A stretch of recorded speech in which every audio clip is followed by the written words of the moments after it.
ধানের শীষ বিজয়ী হলে ১৩ ফেব্রুয়ারি থেকে শুরু হবে জনগণের দিন। রাজশাহীতে তারেক রহমান।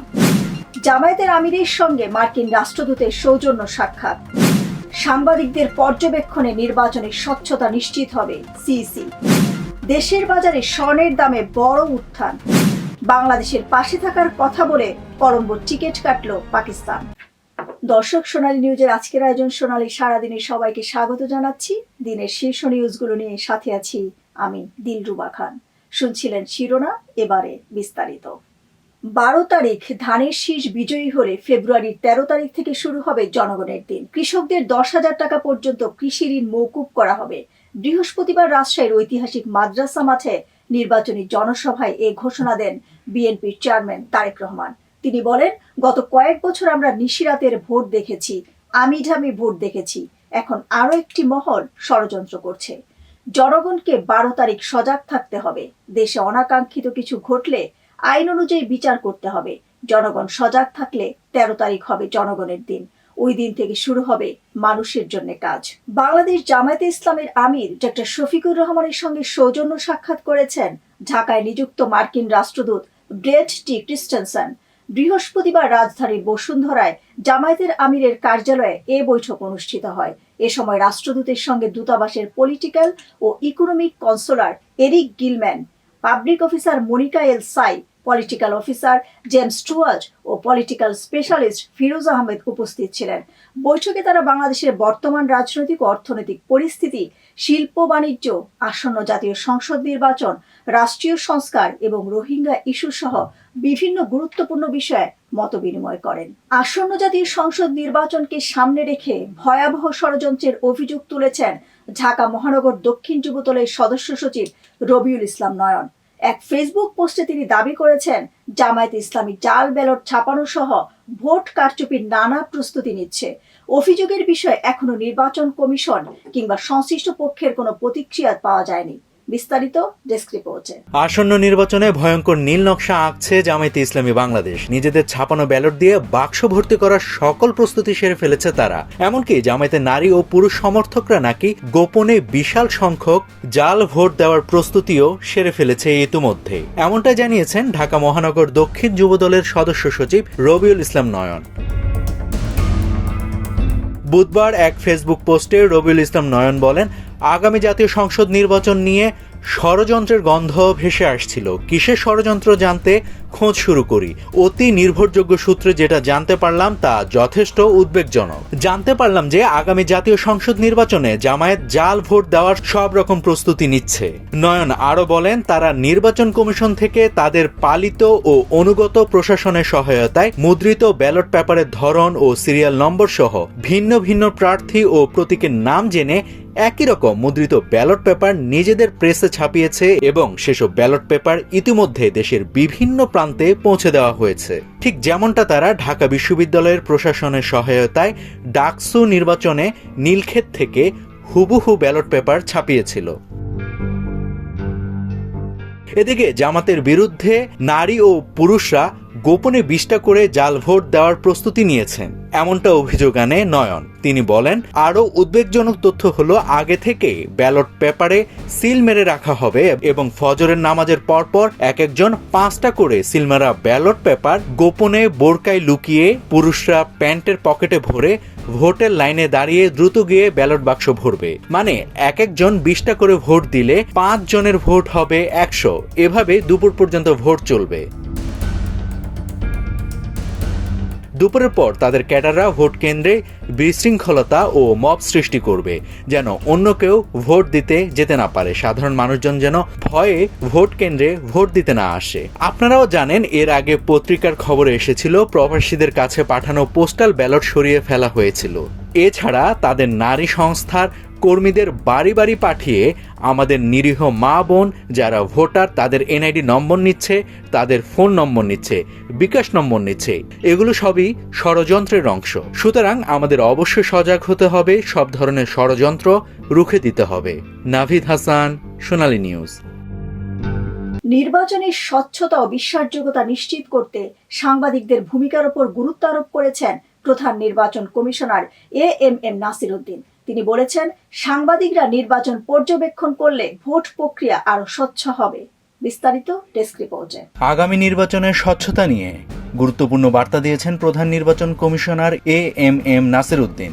তিনি বলেন, সাংবাদিকরা নির্বাচন পর্যবেক্ষণ করলে ভোট প্রক্রিয়া আরও বিশ্বাসযোগ্য হবে। বৃহস্পতিবার রাজধানীর আগারগাঁওয়ে নির্বাচন ভবনে সাংবাদিকদের সঙ্গে বৈঠকে সিইসি এসব কথা বলেন। আমরা আপনাদের কাজটাকে সহজ করতে চাই এবং আপনারা আমি কিন্তু এটা যে আপনারা থাকলে, আপনাদের চোখ থাকলে আমার জিনিসটা ট্রান্সপারেন্সি বাড়বে। এটা আমি স্বপ্ন করে আছি, আমি কোনো এটা কোনো গুরুত্বই নেই। আমি এই কারণ আপনাদেরকে আমরা চাই যে আপনারা দেখুন, পর্যবেক্ষণ করুন, তাইলে আমাদের স্বচ্ছতা বাড়বে আর কি। সাংবাদিকদের কাজ সহজ করার জন্য কমিশন সব ধরনের সহযোগিতা করবে বলে আশ্বাস দেন সিইসি।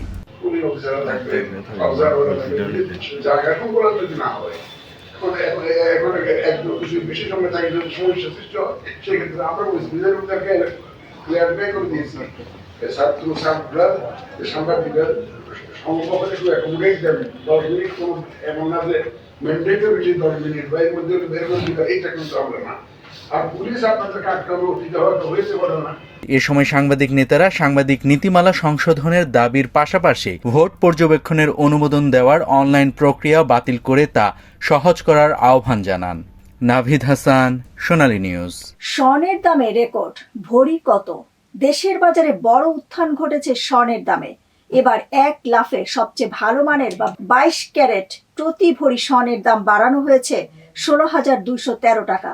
এতে প্রতি ভরি স্বর্ণের দাম দাঁড়িয়েছে 2,86,001 টাকা। এর মাধ্যমে অতীতের সব রেকর্ড ভেঙে সর্বোচ্চ দামের নতুন রেকর্ড সৃষ্টি করলো মূল্যবান এই ধাতুটি। আজ বৃহস্পতিবার বাংলাদেশ জুয়েলার্স অ্যাসোসিয়েশন বাজুস এক সংবাদ বিজ্ঞপ্তিতে এ তথ্য জানানো হয়েছে। বাজুস জানিয়েছে, স্থানীয় বাজারে তেজাবি স্বর্ণের দাম বাড়ার কারণে নতুন করে দাম বাড়ানো হয়। আজ থেকে নতুন দাম কার্যকর হবে। শেরপুরের জিনাইগাতিতে নির্বাচনী কর্মসূচিকে কেন্দ্র করে জামায়াতে ইসলামী ও বিএনপি নেতাকর্মীদের মধ্যে সংঘর্ষের ঘটনায় এক জামায়াত নেতা নিহত হয়েছেন। নিহত রেজাউল করিম শ্রীবর্দী উপজেলার জামায়াতের সেক্রেটারি ছিলেন। ঘটনার প্রতিবাদে শেরপুর সদরে মধ্যরাতে বিক্ষোভ মিছিল করেছে বিক্ষুব্ধ জনতা। বিস্তারিত ডেস্ক রিপোর্টে। শেরপুরের ঝিনাইগাতিতে জামায়াত বিএনপির সংঘর্ষের ঘটনায় একজন জামায়াত নেতা নিহত হয়েছেন। নিহত জামায়াত নেতার নাম রেজাউল করিম। তিনি শ্রীবর্দী উপজেলার জামায়াতের সেক্রেটারি ছিলেন। এ ঘটনার প্রতিবাদে শেরপুর সদরে মধ্যরাতে তাৎক্ষণিকভাবে বিশাল বিক্ষোভ মিছিল অনুষ্ঠিত হয়েছে। এদিকে এই ঘটনা শুরু বুধবার বিকেলে। এ সময় শেরপুর 3 আসন থেকে অংশগ্রহণকারী প্রার্থীদের নিয়ে নির্বাচনী ইশতেহার পাঠ অনুষ্ঠানে জামায়াতে ইসলাম ও বিএনপির নেতাকর্মীদের মাঝে সংঘর্ষের ঘটনা ঘটে। কিন্তু কি নিয়ে এ ঘটনা ঘটে? ঝিনাইগাতি থানার ভারপ্রাপ্ত কর্মকর্তা মোহাম্মদ আলামিন ও স্থানীয় সাংবাদিকদের মাধ্যমে জানা গেছে, চেয়ারে বসাকে কেন্দ্র করে দুই পক্ষের সমর্থকদের মাঝে মারামারি শুরু হয়। এতে অনেকে আহত হন।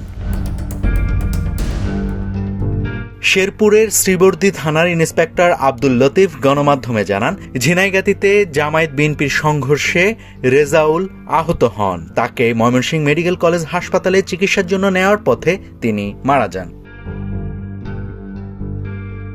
বর্বরোচিত এই হামলায় রেজাউল নিহত হওয়ার ঘটনায় শেরপুর সদরে মধ্যরাতে তাৎক্ষণিকভাবে একটা বিশাল বিক্ষোভ মিছিল অনুষ্ঠিত হয়ে যায়। বিক্ষোভ মিছিলে প্রশাসকের নাকের ডগায় এমন ন্যাক্কারজনক হত্যাকাণ্ডের বিচার চান বিক্ষুব্ধ জনতা। তাছাড়া অবিলম্বে খুনিদের গ্রেপ্তার ও দৃষ্টান্তমূলক শাস্তি নিশ্চিত করার দাবিসহ নানান স্লোগান দেন ও মিছিল শেষে বক্তব্য প্রদান করেন বিক্ষোভকারীরা।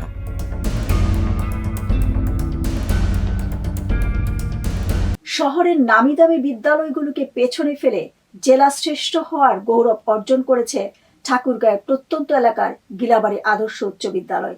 মানসম্মত শিক্ষা, পরিচ্ছন্ন পরিবেশ ও নৈতিক শিক্ষার অনন্য দৃষ্টান্ত গড়ে এই সাফল্য অর্জন করেছে প্রতিষ্ঠানটি। বিস্তারিত ডেস্ক রিপোর্টে।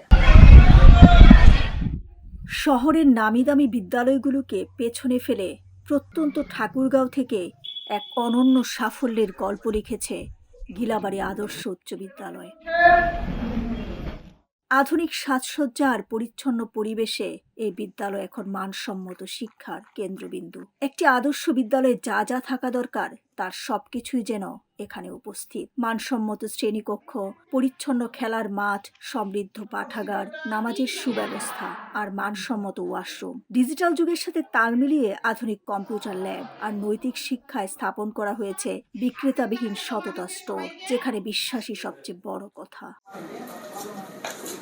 এবছর জাতীয় শিক্ষা সপ্তাহ উপলক্ষে এই বিদ্যালয়কে শ্রেষ্ঠ বিদ্যালয় ও শ্রেষ্ঠ প্রতিষ্ঠান প্রদানের গৌরব অর্জন করে।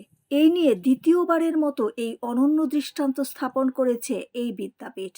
এই সাফল্যে আনন্দে আত্মহারা বিদ্যালয়ের শিক্ষক, শিক্ষার্থী ও অভিভাবকরা। আমাদের স্কুল শ্রেষ্ঠ হচ্ছে পরিবেশের দিক থেকে, ছেলে মেয়ের ব্যবহার দিক থেকে। আমাদের স্কুলে দেখতে যান মাঠ পরিষ্কার, মেয়েদের জন্য কমন রুম, ছেলেদের জন্য আলাদা ওয়াশরুম, খেলার সুবিধা, অনেক সুবিধা আছে। সবখানে পরিষ্কার পরিচ্ছন্ন, সুন্দর বাগান, ছাদ বাগান সব আছে। বিভিন্ন জ্ঞানী মানুষগুলোর উক্তি আছে, এই উক্তিগুলোর মাধ্যমে শিক্ষার্থীরা বিভিন্ন ধরনের কথা, তাদের মতবাদ এবং এর জ্ঞান অর্জন করতে পারে।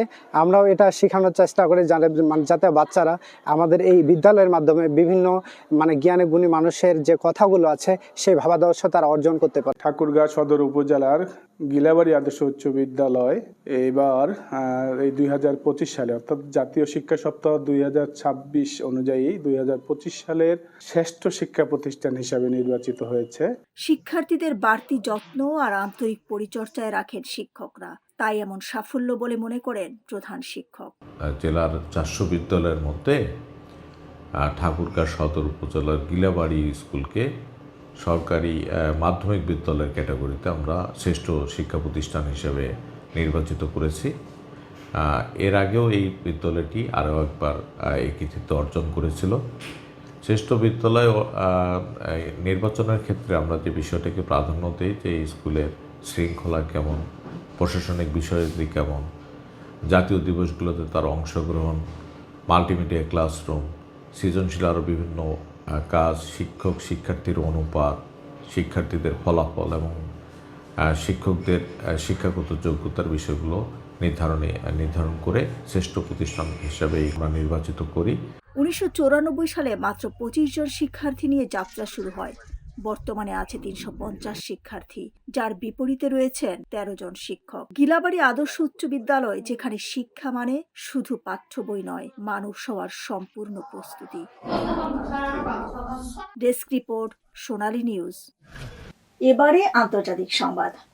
বিশ্বে প্রথম স্বর্ণের সড়ক নির্মাণ করছে দুবাই। বিশ্বে প্রথম স্বর্ণ দিয়ে সড়ক নির্মাণ করতে যাচ্ছে সংযুক্ত আরব আমিরাত। রাস্তাটির নাম হবে গোল্ড স্ট্রিট আর এটি নির্মাণ করা হবে আমিরাতের গোল্ড ডিস্ট্রিক্টে। তবে বিস্তারিত তথ্য ধাপে ধাপে প্রকাশ করা হবে বলে জানিয়েছে সংশ্লিষ্ট কর্তৃপক্ষ।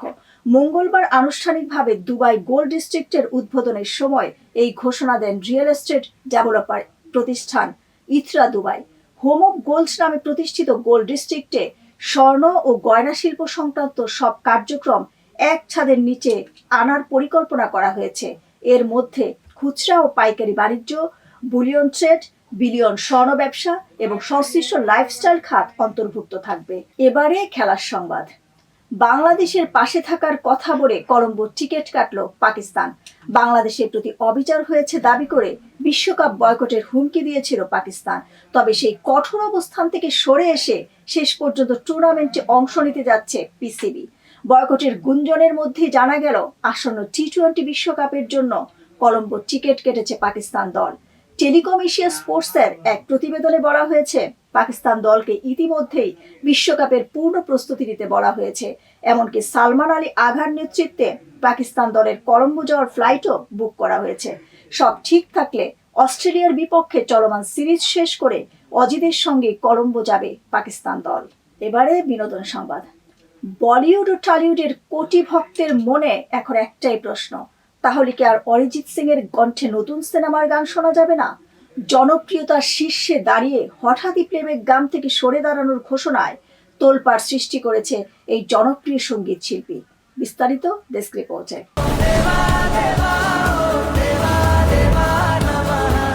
তাহলে কি আর অরিজিৎ সিং এর গান শোনা যাবে না? এই প্রশ্নটাই এখন ঘুরপাক খাচ্ছে কোটি কোটি সঙ্গীত প্রেমীর মনে।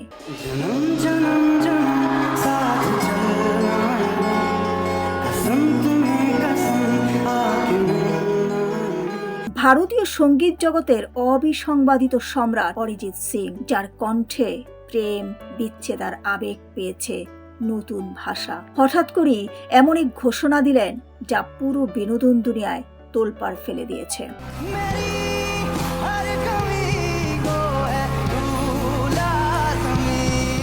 মঙ্গলবার নিজের ভেরিফাইড সোশ্যাল মিডিয়া অ্যাকাউন্টে অরিজিৎ সিং জানালেন তিনি আর প্লেব্যাক সিঙ্গার হিসেবে কোনো কাজ গ্রহণ করবেন না। মাত্র 38 বছর বয়সে জনপ্রিয়তার শীর্ষে দাঁড়িয়ে এমন সিদ্ধান্তে হতবাক ভক্ত থেকে শুরু করে চলচ্চিত্র ও সঙ্গীত মহল। নিজের ইনস্টাগ্রাম ও ফেসবুক পোস্টে অরিজিৎ লিখেছেন, সবার ভালোবাসার জন্য কৃতজ্ঞ।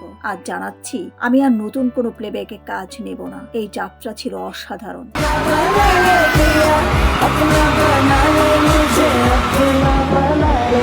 তবে এখানেই শেষ নয়। তিনি স্পষ্ট করেছেন গান গাওয়া বা সঙ্গীত থেকে তিনি সরে যাচ্ছেন না, বরং ভবিষ্যতে নতুন আঙ্গিকে স্বাধীন সঙ্গীতের মাধ্যমে নিজেকে আরো সমৃদ্ধ করতে চান তিনি। পশ্চিমবঙ্গের মুর্শিদাবাদের জিয়াগঞ্জ থেকে উঠে আসা এই শিল্পী আরো জানান, আগে করা সব চুক্তিবদ্ধ কাজ তিনি যথাযথভাবে সম্পূর্ণ করবেন, অর্থাৎ পুরনো প্রতিশ্রুতি ভাঙছেন না অরিজিৎ।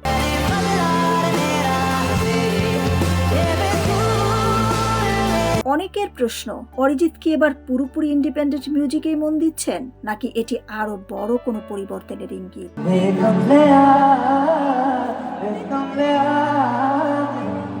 একটা বিষয় নিশ্চিত, প্লেব্যাক থেকে সরে দাঁড়ালেও অরিজিৎ সিং মানে সঙ্গীত, আর তার কণ্ঠের প্রভাব বলিউড ও টলিউড কতটা অনুভব করবে সেটাই এখন দেখার বিষয়। ডেস্ক রিপোর্ট, সোনালী নিউজ। দর্শক, আজ এ পর্যন্তই। সোনালী নিউজের সাথে থাকার জন্য ধন্যবাদ সবাইকে।